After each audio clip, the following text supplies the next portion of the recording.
बोधननगर शिवारात 90 वर्षीय वृद्धाचा शेतात आगीत झाला कोळसा। उदगीर शहरालगत असलेल्या बोधननगर शेत शिवारात एका 90 वर्षीय वृद्धाचा आगीत जळून कोळसा झाल्याची घटना 7 फेब्रुवारी रोजी शुक्रवारी सायंकाळी उघडकीस आली आहे।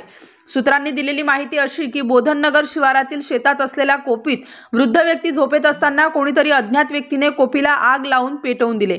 या आगीत गंगाराम हरिबा रंगवाड वय वर्ष 90 राहणार भोई गल्ली उदगीर या वृद्धाचा आगीत कोळसा झाला। या घटनेची माहिती उदगीर ग्रामीण पोलिसांना देण्यात आली। ग्रामीण पोलीस ठाण्याचे police head constable Digambar Padile, Gajanan Jagtap व अग्निशमन दलाच्या जवानांनी घटनास्थळी भेट दिली। घटनेचा पंचनामा करून सदरील मृतदेह उदगीर येथील सामान्य रुग्णालयात शवविच्छेदनासाठी दाखल केले आहेत। पुढील तपास ग्रामीण पोलीस हे करीत आहेत।